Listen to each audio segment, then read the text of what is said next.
Magandang gabi sa ating lahat mga kapapsi. Ako po'y kakain ng hapunan mga kapapsi. Namimiss ko ng ganitong klaseng ulam mga kapapsi. Medyo matagal na rin tayong hindi nakakain ng ganitong klaseng ulam, ganitong klaseng luto. Paksiw na tilapia mga kapapsi. Napakaraming ricados mga kapapsi. Talagang natatakam talaga ako mga kapapsi. Ngayon, kumuha na po ako ng kanin. Ipapatong ko na lang po diretso sa aking kanin yung aking ulam. Ulo po yung kinuha ko mga kapapsi. Dahil ako lang kasi mag-isa ng kakain. Yung mga anak ko kumain na sila. Ngayon, kung sino pang hindi kumain dyan, sabayan nyo ako. Kain tayo ng hapunan mga kapapsi. Napakasimpleng ulam na to mga kapapsi, pero para sa akin ay napakasarap na. Yan, no? Yan, laki ng ulo ng tilapia mga kapapsi. Masarap kasi yung tilapia lalo na pagbandang ulo dahil mataba yan eh. Talagang malalasahan mo talaga. Bandang tiyan, kinagat ko una mga kapapsi.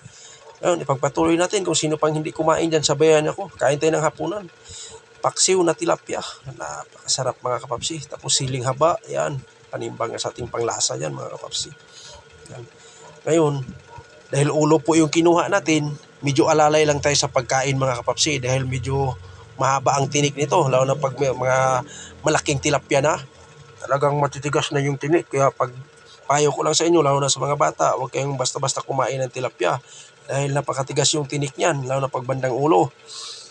Sigurado, pag hindi ka marunong kumain, talagang kakaabirya ka dyan. Yan lang ang payo ko sa inyo mga kapapsi. Pero napakalasa, bandang ulo. Lalo na pagdating sa paksiw, tilapia, napakasarap. Yan po, at pasensyahan niyo ako mga kapapsi, sa aking nga, medyo gutom na. Dahil gabing-gabi na po. Natatakam lang talaga ako, kaya kinakagat ko, talagang hindi mo na ma-explain ng maayos dahil talagang halata talagang natatakam sa ulam. Yung matagal na tayo kumain, hindi nakakain ng tilapia. Ngayon, dinadandahan ko lang mga kapapsi dahil alam naman yung pag tilapia, matigas yung tinik yan. Hindi mo basta-basta yan na isubo lang dahil talagang mahihirapan ka dyan pag sumabit sa lalamunan mo yan. Kaya ang ginawa ko, dandahan na lang tayo. At yun lang po, i-update ko lang kayo sa aking napakasimpleng ulam mga kapapsi.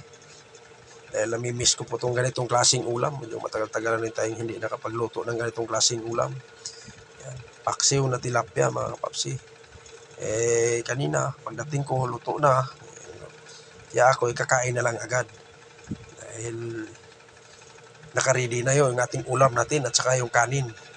Sa sunod na araw o sa sunod na shift, dahil pang-araw po kasi ako, medyo alanganin. Pag panggabi na ako, magluluto ako ng tilapia. Hindi naman paksiw ang gagawin ko, pero tilapia pa rin ang ating isdang gagawin. Dahil napakasarap ang tilapia mga kapapsi, malasang malasa. Yan o. Pati buto nga, sinisip-sip ko pa eh. Dahil malasa talaga tilapia. Maraming pwedeng gawin nito, resiping ganitong tilapia. Dahil napakalasa to. Yun lang po mga kapapsi, update ko sa inyo. At ako po'y nagpapasalamat sa walang sawang suportahan nyo sa akin. Kung hindi ko nasuportahan, pasensya na po at hindi ko naman kayo nakakalimutan. Hanggang dito na lang ako.